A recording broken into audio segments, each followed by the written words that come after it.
En el nombre del Padre, y del Hijo, y del Espíritu Santo. Amén. Ave María Purísima, sin pecado concebida. Nuevamente juntos, queridos amigos de Atele, con nuestros temas de fe católica. Estamos estudiando la celebración del misterio cristiano en la segunda parte del Catecismo de la Iglesia Católica. Y rebobinemos un poquito y veamos qué es lo que hemos dicho hasta ahora. Entonces comenzamos diciendo que por liturgia entendemos habitualmente el conjunto de las celebraciones cristianas.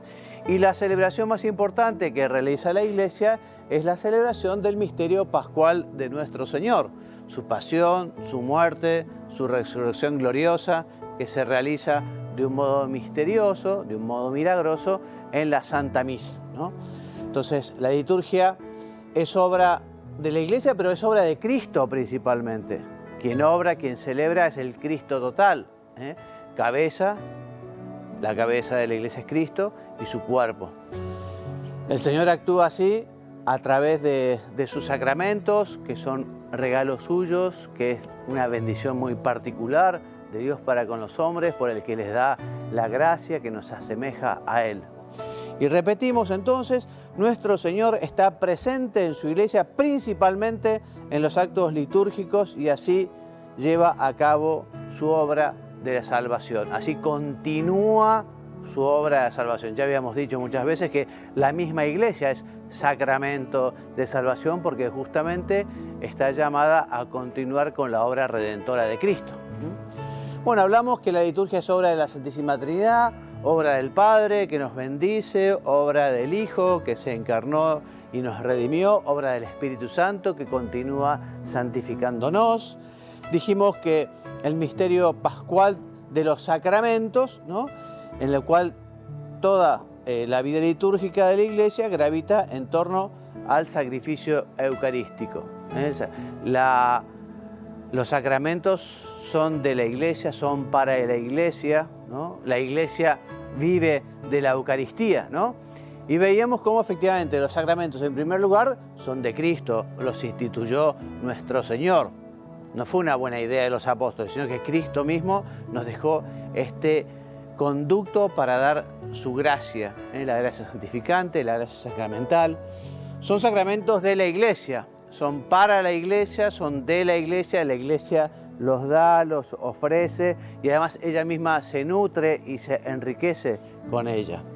Son los sacramentos de la fe, porque los sacramentos, por un lado, exigen el conocimiento de la fe, exigen que se tenga fe para recibir los sacramentos. Y además los sacramentos también alimentan esa fe, ese creer en Dios y en lo que Él nos ha revelado.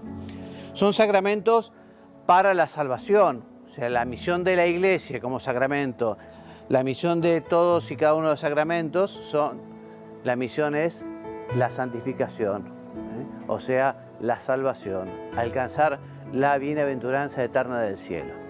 Por eso son también sacramentos de vida eterna. Y comenzamos a hablar entonces cómo es la celebración de la Iglesia la semana pasada, ¿no? Y nos preguntábamos primero, bueno, ¿quién celebra? Y como les decía recién, celebra el Cristo total, cabeza y cuerpo, Jesucristo y su Iglesia. Decíamos, bueno, cómo celebra y hablábamos de esos signos y símbolos, cómo efectivamente el hombre por naturaleza se comunica a través de signos y a través de símbolos y Dios también ha querido comunicarse así con los hombres. Y dijimos cómo ya en el Antiguo Testamento encontramos unos signos que simbolizan esa alianza, esa unión, esa relación del hombre con Dios, como la circuncisión, la unción y consagración de reyes y sacerdotes, la imposición de las manos, los sacrificios, sobre todo la Pascua de los judíos. Luego nuestro Señor asume alguno de estos signos, ¿no?, y les da un significado nuevo. Por ejemplo, la Pascua. La Pascua en el Antiguo Testamento nos recuerda la salida de Egipto, ¿no?, cuando efectivamente Moisés, siguiendo la inspiración divina, después de algo difícil que fue convencer, ¿no?, allí al que era el responsable, los tenía sojuzgados, ¿no? Bueno, al final sale, ¿no? Y esa salida es la Pascua, la Pascua. Bueno, la nueva Pascua es la resurrección de nuestro Señor, después de su pasión y de su muerte. Bueno, también Jesucristo, justamente al predicar, al enseñar, lo hace a través de signos materiales o gestos simbólicos, y también concretamente estos sacramentos de Jesucristo, esos sacramentos de la Iglesia, ¿no? Que por un lado cumplen los tipos o son figuras de la antigua alianza. Por ejemplo, el maná nos preanuncia lo que va a ser la Eucaristía, ¿no? Es tipo de la Eucaristía, figura. También estos sacramentos de Cristo y de la Iglesia significan y realizan la salvación obrada por nuestro Señor. Y también prefigura y anticipa la gloria del cielo, la gloria del cielo.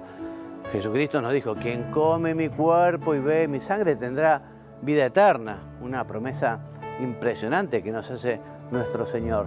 Y efectivamente el camino a la santidad en la tierra, el camino al cielo, pasa en gran medida por una vida sacramental, porque allí justamente con la Eucaristía, con la penitencia, estos sacramentos que acompañan toda la vida del cristiano, desde su nacimiento hasta su tránsito a la vida eterna, son los medios, los canales ordinarios, no los únicos, porque Dios también da su gracia fuera de los sacramentos, ¿no? Pero este es el sentido del regalo de Jesucristo, que nosotros tengamos también esa certeza que cuando el sacerdote dice, y yo te absolvo tus pecados en nombre del Padre y del Hijo y del Espíritu Santo, ese sacramento que actúa ex opere operato, o sea, por la misma fuerza del sacramento, independientemente de la santidad del sacerdote, bueno, en ese momento el sacerdote es Cristo y perdona los pecados, ¿no? Entonces, en los sacramentos tenemos palabras y acciones. Palabras y acciones, porque toda celebración sacramental se realiza a través de palabras y acciones, ¿no? Por eso la liturgia de la palabra es parte integrante de las celebraciones sacramentales, ¿no? Por ejemplo, son signos de la palabra el libro que se utiliza, el leccionario, el evangelario, el misal, ¿no? Que a veces incluso se ingresa a la celebración procesionalmente, el diácono llevando, ¿no?, el libro. También es signo de la palabra esa veneración en la Santa Misa solemne, con el incienso antes de la lectura del Evangelio, ¿no?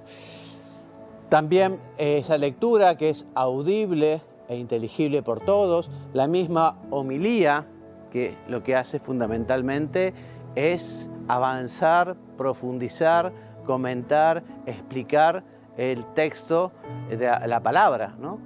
Las lecturas, el Evangelio, ¿no?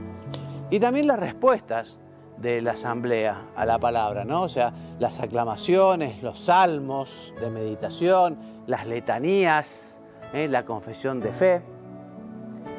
Bueno, el canto y la música también tienen un papel muy importante en las celebraciones litúrgicas, muy importante. El número 112 de la Sacrosanctum Concilium del Concilio Vaticano II nos dice que esta tradición musical de la Iglesia Universal constituye un verdadero tesoro, ¿no? Y que el canto sagrado unido a las palabras constituye una parte necesaria o integral de la liturgia solemne, ¿no? Ya lo vemos esto en la antigua alianza, ¿no? Recordemos los salmos de David que cantaba con su arpa, en fin, una manera de manifestar la adoración, la alabanza a Dios en el Antiguo Testamento es a través del canto, ¿no? Y la Iglesia continúa con esta tradición. San Agustín nos dice, recitad entre vosotros salmos, himnos y cánticos inspirados, cantad y salmodiad en vuestro corazón al Señor. Enseña así San Agustín, ¿no? Y se dice que él habría afirmado, ¿no?, que el que canta ora dos veces, ¿no? Efectivamente, obviamente, el canto tiene que ir en sintonía con el corazón, tiene que haber esa intención, ¿no?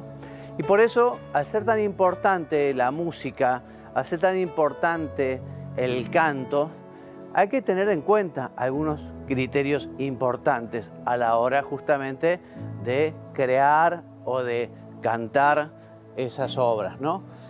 Por un lado, el canto tiene que ser una expresión de oración. Tiene que ser, hay que tener en cuenta la belleza expresiva de la oración. Realmente que sea un canto que sea algo bello de escuchar. También se invita a que participe toda la asamblea, todos los que celebran. A veces hay un coro, también a veces hay un solista, pero es sumamente oportuno y conveniente que en los cantos en la liturgia participen todos los presentes, ¿no? Y además el canto le da un carácter solemne a la celebración. Siempre la Iglesia ha recomendado también el canto litúrgico como el gregoriano, por ejemplo, ¿no? El uso del órgano, en fin, también sí, se puede utilizar otros instrumentos y además también es importante que haya una cierta inculturación, o sea que es muy bueno y oportuno que el pueblo de Dios en aquel territorio también dé lo mejor de sí en cuanto al canto y a la música. Por eso dice aquí, la armonía de los signos, el canto, música, palabras, acciones, es más expresiva y fecunda cuando expresa la riqueza cultural del pueblo que celebra, ¿no? O sea que la inculturación de la fe se manifiesta también en los cantos, en el lugar donde se celebra, ¿no? Por eso, foméntese con empeño el canto religioso popular.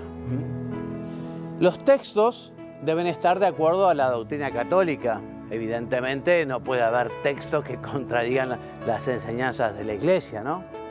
Y más aún, es muy oportuno y conveniente tomar esos textos principalmente de la Sagrada Escritura o de otras fuentes litúrgicas. Bueno, también en la Iglesia tenemos una gran veneración por las imágenes, ¿no? Porque efectivamente la imagen es el icono de Cristo. Básicamente nos lleva a Cristo, ¿no? También la de la Virgen, ya lo veremos, también la de los santos nos llevan a Cristo, ¿no? Y qué error tan garrafal aquello de que dicen, no, ustedes los católicos adoran las imágenes. Pero ¿cómo vamos a adorar las imágenes? La imagen lo que hace es recordarnos a la persona que amamos, a la persona de Cristo, ¿no? A la Virgen, la Madre de Dios, ¿no? O sea, uno no adora ese papel o ese trozo, digamos, de mármol o de madera, sino que justamente nos invita a la unión con la persona de Cristo, con la persona de la Iglesia, ¿no? O sea, el error iconoclasta, o sea, el error del rechazo de las imágenes fue condenado por la Iglesia, ¿no? Entonces, por eso la iconografía cristiana enseña mediante la imagen el mensaje evangélico de la Sagrada Escritura, que se transmite mediante la palabra. De hecho, cuando en la antigüedad eran pocas las personas que tenían la posibilidad de saber leer o eran pocos los libros, bueno, justamente las imágenes que adornaban las iglesias eran una gran catequesis, ¿no? Esos retablos con las esculturas o imágenes de los principales misterios de la fe. Entonces, imagen y palabra se esclarecen mutuamente, y todos los signos de la celebración litúrgica hacen referencia a Cristo. También las imágenes sagradas, como te decía, de la Santísima Virgen, Madre de Dios, de los santos, pues significan a Cristo, que es glorificado en ellos, ¿no? Vamos a ver ahora cuándo celebrar. Pero antes vamos a hacer un corte y lo vamos a escuchar a Munilla, que con su enseñanza y sus comentarios al compendio del Catecismo. Número 242. ¿Cuál es la función del año litúrgico? La respuesta es, la función del año litúrgico es celebrar todo el misterio de Cristo, desde la encarnación hasta su retorno glorioso, En días determinados la Iglesia venera con especial amor a María, la bienaventurada Madre de Dios, y hace también memoria de los santos que vivieron para Cristo, con Él padecieron y con Él han sido glorificados. Bueno, el día central para la celebración litúrgica es el domingo, el día de la semana, pero al mismo tiempo todo el año conforma un año litúrgico. Un año litúrgico que no comienza el 1 de enero y termina el 31 de diciembre como el año civil, sino que comienza con el Adviento y concluye con la solemnidad de Cristo Rey. Pero es un año litúrgico en el que ¿qué es lo que hacemos en el año litúrgico? Pues yo definiría con esta expresión: celebrar a Jesucristo. O sea, la Iglesia celebra a Jesucristo. ¿Y por qué celebramos a Jesucristo todo un año? Y además después el año siguiente, vuelta, ¿no? De una manera cíclica. Y el año siguiente, vuelta. Pues porque es lo mejor que nos ha pasado en esta vida, ¿no? Lo mejor de nuestra vida es haberle conocido. Lo mejor de nuestra vida es haber conocido a Jesucristo. Entonces, de Él nunca diremos lo suficiente, nunca le conoceremos con la suficiente profundidad, nunca le amaremos, ¿no?, debidamente. Para Él siempre es nuevo. Conocer a Jesucristo siempre es una eterna novedad. Y tenemos la ilusión de que el próximo año litúrgico pues todavía vamos a poder profundizar más en su misterio, ¿no? Un año litúrgico tiene la razón de ser de celebrar a Jesucristo. El hombre es celebrativo y cuando se encuentra con un tesoro, lo que no puede ser es que lo tape, no, lo celebra, lo comparte, ¿no? Lo baila, lo canta, y de esa manera crece en conciencia del tesoro que ha descubierto, ¿no? Celebramos a Jesucristo en todo el misterio de su vida, desde la encarnación hasta la parusía, hasta su retorno. Más todavía, podríamos decir que incluso antes de la encarnación, también en la Iglesia, en el tiempo de Adviento, está también viviendo la expectativa de Israel que esperaba la llegada del Hijo de Dios, del Mesías, ¿no?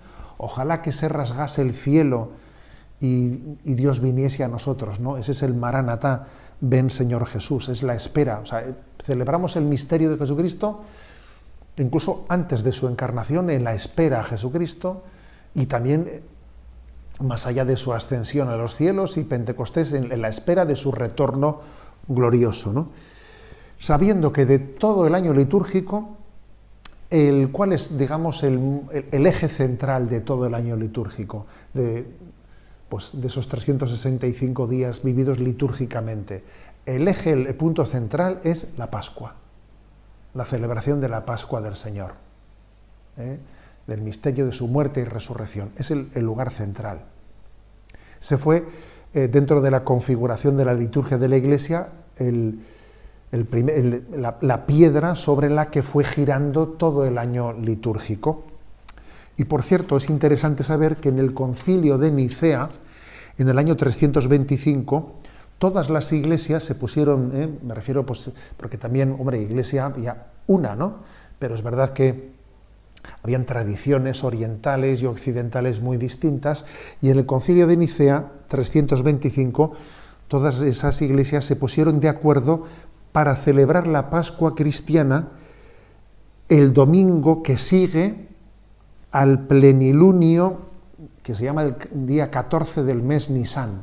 Es un calendario lunar que desde la Sagrada Escritura sabemos que la Pascua del Señor acontece en ese día, ¿no? El día 14 del mes Nisan. Entonces se pusieron de acuerdo todas las iglesias en celebrarlo en ese día. Pero luego ocurrió que en el año 1582 un papa, el Papa Gregorio XIII, hizo una reforma del calendario, introdujo el llamado calendario gregoriano, y entonces se desordenó la celebración de esa fecha de la Pascua.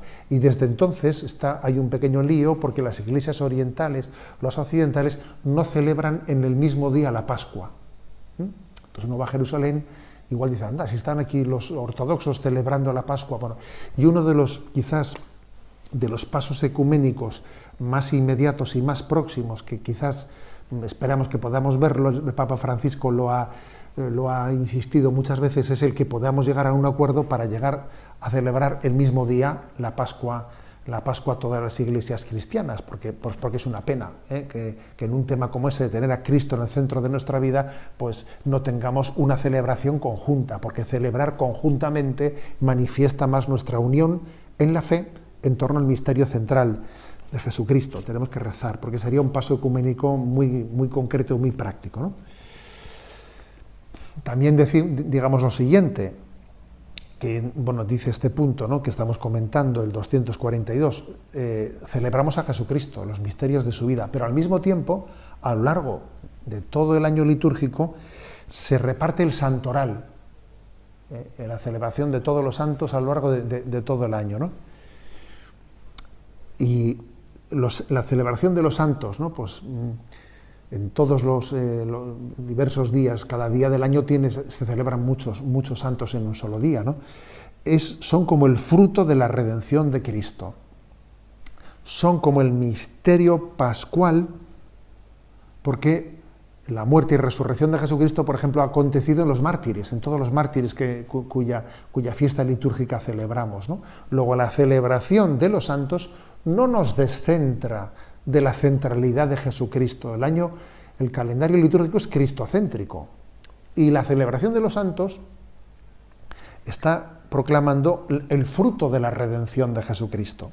Bien, es verdad que la Iglesia suele tener también su cuidado litúrgico. Por ejemplo, si coincide un año, imaginaros, pues la fiesta de un santo, imaginaros, ¿no?, que coincide San José, pues en el día, no sé si es posible eso litúrgicamente, pero lo digo como una hipótesis. Imaginaros que coincida San José con el día del Viernes Santo. Pues obviamente se traslada porque siempre priman las fiestas en el calendario. Si hay coincidencias, siempre se le da preeminencia a las fiestas cristocéntricas.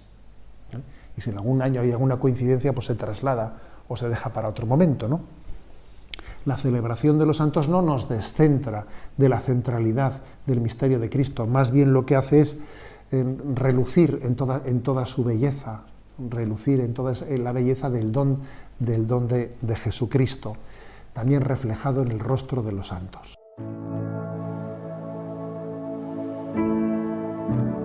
Bueno, ya hemos visto a Monseñor Munilla, que nos adelantó justamente sobre el significado del tiempo litúrgico, ¿no? Así que vamos a profundizar un poquito en el tema. Monseñor Munilla nos habló del compendio, ahora vamos un poco a la fuente del catecismo, ¿no? Entonces, recordemos que el misterio de Cristo muerto y resucitado, el misterio pascual, es central en la liturgia, ¿no? Y justamente es el domingo es el día del Señor. El domingo es el día de la resurrección. Y cada domingo justamente estamos llamados a la participación del misterio pascual en la Santa Misa. También todo el año litúrgico se va desarrollando el misterio de Cristo. El año litúrgico no coincide con el año calendario. El año litúrgico comienza con la preparación para Navidad, que se llama el Adviento. Son 4 semanas, luego viene el tiempo de Navidad, luego un tiempo durante el año, después la Cuaresma, justamente como preparación para revivir la Semana de la Misericordia Divina, justamente la pasión, muerte y resurrección de Jesús, y después viene el tiempo de Pascua. Así está dividido el año litúrgico. El tiempo durante el año son 33 semanas, ¿no?, de tiempo. Entonces, el pueblo de Dios, desde la ley mosaica, tuvo fiestas fijas para conmemorar la alianza de Dios con los hombres, las acciones maravillosas de Dios. Y fundamentalmente, ¿para qué? Y para darle gracias, ¿no? Para perpetuar su recuerdo y enseñar a las nuevas generaciones a conformar con ella su conducta. Y en el tiempo de la Iglesia, la liturgia, celebrada en días fijos, está impregnada del misterio de Cristo, ¿no? Central, el Día del Señor, el domingo. Les recomiendo la lectura de la carta del Papa San Juan Pablo II, Dies Domini, el Día del Señor, el domingo. Una carta preciosa que seguramente te ayudará a descubrir nuevas maneras de vivir ese domingo como día de alabanza y adoración a Dios, como día de acción de gracias, como día de oración, como día de descanso en el Señor, como día de la familia, ¿no? Entonces, nosotros el domingo celebramos especialmente el misterio pascual, ¿no? Cada 8 días. Por eso el día de la resurrección de Cristo es a la vez el primer día de la semana, memorial del primer día de la creación, y el 8º día en que Cristo inaugura el día que no conoce ocaso, el día que no conoce ocaso, porque efectivamente el misterio pascual celebrado en la Santa Misa se actualiza, se hace presente, no es algo que pasó en la historia, participa de la eternidad del sacrificio de Cristo, ¿no? Entonces, ese domingo o esos domingos, ¿no?, celebramos ese banquete del Señor, esa cena del Señor, la Santa Misa, ¿no? Y aquí los fieles encuentran al Señor resucitado. San Jerónimo nos dice, San Jerónimo, justamente el gran traductor de la Sagrada Escritura, nos dice: el día del Señor, el día de la resurrección, el día de los cristianos es nuestro día. Por eso es llamado Día del Señor, porque es en este día cuando el Señor subió victorioso junto al Padre. Si los paganos lo llaman Día del Sol, también lo hacemos con gusto, porque hoy ha amanecido la luz del mundo. Hoy ha aparecido el sol de justicia, cuyos rayos traen la salvación. Qué bueno que es tener esa ilusión por profundizar en el conocimiento sobre la Santa Misa, porque en la medida que la conozcamos mejor, en esa misma medida lo podemos aprovechar más, ¿no? Entonces, qué lindo que es leer textos justamente de liturgia, o por ejemplo la instrucción general del misal romano. O sea, hay realmente textos muy importantes para conocer mejor la misa y así aprovecharla más, amarla más, ¿no?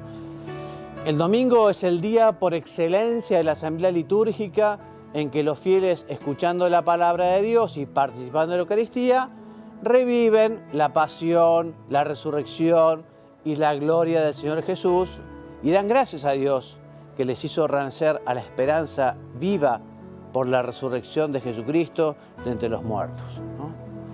Entonces les decía también que el año litúrgico desarrolla, ¿no?, en el tiempo, durante todo ese año, el misterio pascual, ¿no?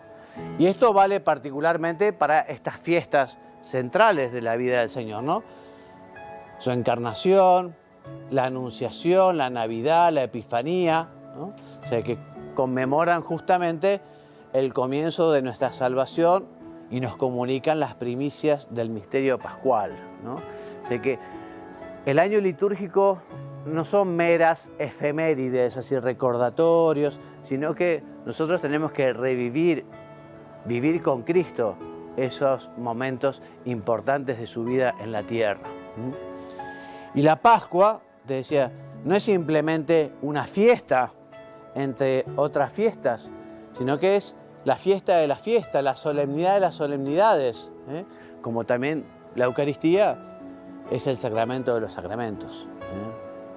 Ya desde el Concilio de Nicea, año 325, la Pascua se celebra el domingo, ¿no?, siguiente al pleniunio, que es el 14 del mes de Nisan. Es un calendario lunar, ¿no? Por eso ustedes habrán visto que Semana Santa, Sábado Santo, Domingo de Resurrección, cae días diferentes en el año. No cae siempre como, no sé, el 25 de diciembre, siempre es 25 de diciembre, digamos, ¿no?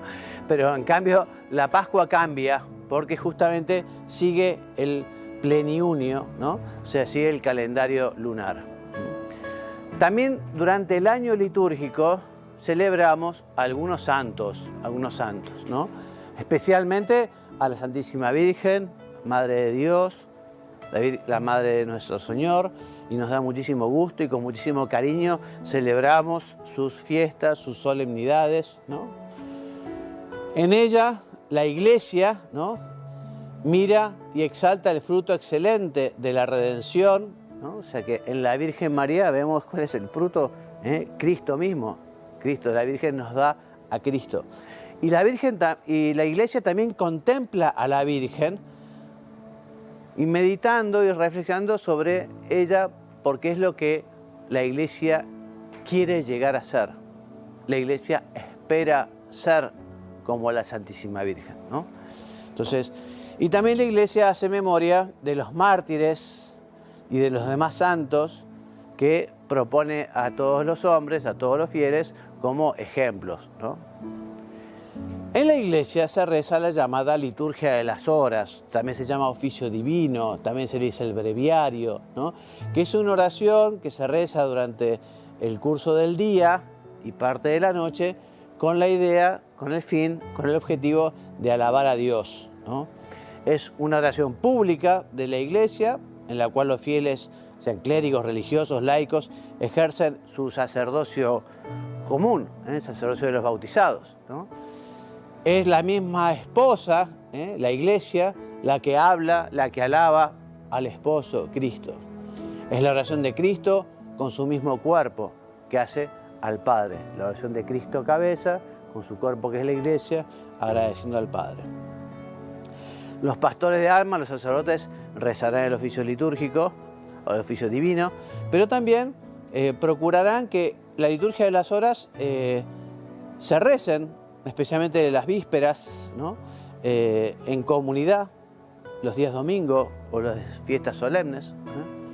Y también todos los fieles laicos están invitados a rezar el oficio divino, porque justamente la liturgia de las horas está llamada a ser la oración de todo el pueblo de Dios.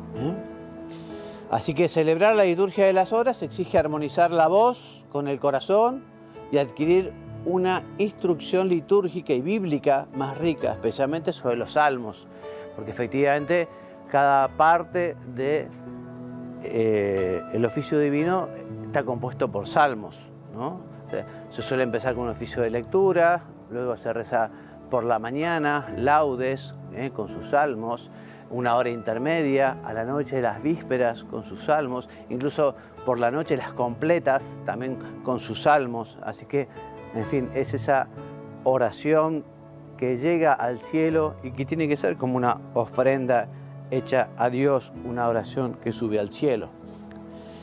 La liturgia de las horas es como una prolongación de la celebración eucarística que acoge las devociones del pueblo de Dios, particularmente la adoración y el culto al Santísimo Sacramento. Y veamos ahora dónde celebrar. Porque si bien el culto no está ligado a un lugar exclusivo, ¿no? Pero los cristianos han construido edificios destinados al culto divino, ¿no? Las iglesias justamente son lugares de reunión para dar culto a Dios, para celebrar. Las iglesias significan y manifiestan esa iglesia que vive en ese lugar, porque allí se celebra la Sagrada Eucaristía, se reúnen los fieles, se venera la presencia del Hijo de Dios en el sagrario, ¿no? Y qué lindo que es que efectivamente esas iglesias manifiesten el amor de ese pueblo. Cuando vemos las catedrales medievales, ¿no? Pensamos, bueno, cuánta fe. Quizá en pueblos pequeños o en ciudades pequeñas, unos edificios, unos templos, unas iglesias, unas catedrales impresionantes. ¿Para qué? Para hacerlo por Dios, ¿no? Entonces, por eso es oportuno que las iglesias sean hermosas y apropiadas para la oración. Qué triste cuando se convierten en un lugar turístico nomás. Tiene que ser un lugar de oración, un lugar de alabanza. También puede ser rico, digamos, en cuanto a la cultura, por la historia que tiene. Pero fundamentalmente las iglesias no son museos. Las iglesias son para adorar y alabar a Dios, para celebrar los sacramentos. En esta casa de Dios, la verdad y la armonía de los signos deben manifestar a Cristo, que está presente y actúa en ese lugar. Por ejemplo, lugares importantes que hay en la iglesia. El altar que significa Cristo mismo, el altar. Allí donde se celebra el sacrificio, el nuevo sacrificio de la nueva alianza. Sobre el altar, que es el centro de la iglesia, se hace presente el sacrificio de la cruz bajo los signos sacramentales, ¿no? En algunas iglesias orientales, el altar es también símbolo de sepulcro, ¿no? Porque, bueno, Cristo murió y resucitó también, ¿no? El tabernáculo o sagrario es el lugar donde está la hostia, el Santísimo, ¿no? Debe estar en un lugar situado dentro de la iglesia, en el lugar más digno posible, porque es lo más importante que tiene la iglesia, a Cristo sacramentado, ¿no? Por eso la nobleza, la disposición y la seguridad del tabernáculo eucarístico deben favorecer la adoración. Por eso a veces no está en el centro de la iglesia, sino a veces en una capilla lateral para facilitar la oración, para que la gente pueda rezar con tranquilidad, ¿no? El Santo Crisma, ¿no?, llamado mirón por las iglesias orientales, es justamente con el que se signa al bautizar, al que se bautiza, se signa al que se confirma. Es una manifestación de ese don del Espíritu Santo, ¿no? Tradicionalmente se conserva y se venera en un lugar seguro de la iglesia o del santuario. Se puede colocar junto a él también el llamado óleo de los catecúmenos y también el óleo de los enfermos para la unción. La sede también llamada cátedra, ¿no?, es el lugar donde el sacerdote preside la Santa Misa, ¿no? Y justamente significa ese lugar el oficio de presidente de la asamblea y director de la oración. El ambón, donde se lee la Sagrada Escritura, ¿no?, nos recuerda que la dignidad de la palabra de Dios exige que en la iglesia haya un sitio reservado para su anuncio, un lugar visible, un lugar que se escuche, ¿no? La reunión del pueblo de Dios comienza por el bautismo, entonces conviene que en las iglesias haya o un bautisterio, a veces exento de la iglesia, o que la pila bautismal esté en un lugar así importante, que tenga su lugar para la celebración del primero de los sacramentos, ¿no? También tendrá que haber en la iglesia un lugar para poder confesarse, para poder arrepentirse, para poder vivir la penitencia, ¿no? Entonces, ese lugar puede ser un confesionario. Será conveniente que haya confesionario con rejilla, porque también el que se confiesa tiene el derecho al anonimato y no hace falta que dé la cara o no hace falta que diga quién es. Entonces, pero sí que haya un lugar que exprese justamente el arrepentimiento y la recepción del perdón, lo cual exige asimismo un lugar apropiado. El templo también tiene que ser un espacio que invite al recogimiento, a la oración silenciosa, que se prolonga, ¿no?, que sea un lugar que se pueda rezar y se rece bien, se rece tranquilo. Tan importante, ¿no?, que las iglesias estén abiertas para poder rezar, ¿no? Recordemos que la iglesia simboliza la casa paterna, allí donde volvió el hijo pródigo, ¿no? Entonces allí justamente el Señor nos espera con sus brazos abiertos. Digamos dos palabras, porque ya estamos en la hora, que en la iglesia existen diversas maneras de rezar o de realizar la liturgia. Uno es el misterio de Cristo muerto y resucitado, pero se puede celebrar de diversas maneras. Hay distintas tradiciones litúrgicas, ¿no?, que la iglesia respeta, ¿no? El rito latino, el rito romano, ¿no?, es el que rezamos nosotros, ¿no? También hay otros ritos latinos que no es propiamente el romano, como el ambrosiano o el hispánico visigótico, ¿no? Y también existen otros ritos que son católicos, pero la forma de celebración, ¿no?, es diferente. Los ritos bizantinos, el alejandrino o copto, el siríaco, el armenio, el maronita, el caldeo, ¿no? Y decimos que justamente la Santa Madre Iglesia concede igual derecho y honor a todos los ritos legítimamente reconocidos y quiere que en el futuro se conserven y fomenten por todos los medios, ¿no? Y la última idea, que justamente la liturgia ingresa en la cultura de los pueblos, ¿no? O sea que efectivamente la liturgia se relaciona con la cultura, ¿no? Y justamente es importante que esa cultura también esté acorde, digamos, al misterio de la iglesia, ¿no? Por eso la adaptación a las culturas exige también la conversión del corazón y, si es preciso, rupturas con hábitos ancestrales que sean incompatibles con la fe católica, ¿no? Si en un lugar hay ritos, no sé, ritos que contradicen la dignidad de la persona, evidentemente esos ritos no podrán incorporarse esa forma de manifestar la adoración a Dios. Bueno, y así terminamos entonces nuestra charla de hoy. Si esta la semana que viene continuaremos entonces con estas maravillas de la liturgia, que es el culmen de la teología. Es una liturgia que no solo para conocerla, sino para vivirla y así manifestarle a Dios lo mucho que lo queremos. Me despido enviándole la bendición, que Dios los bendiga y los haga muy santos. Amén.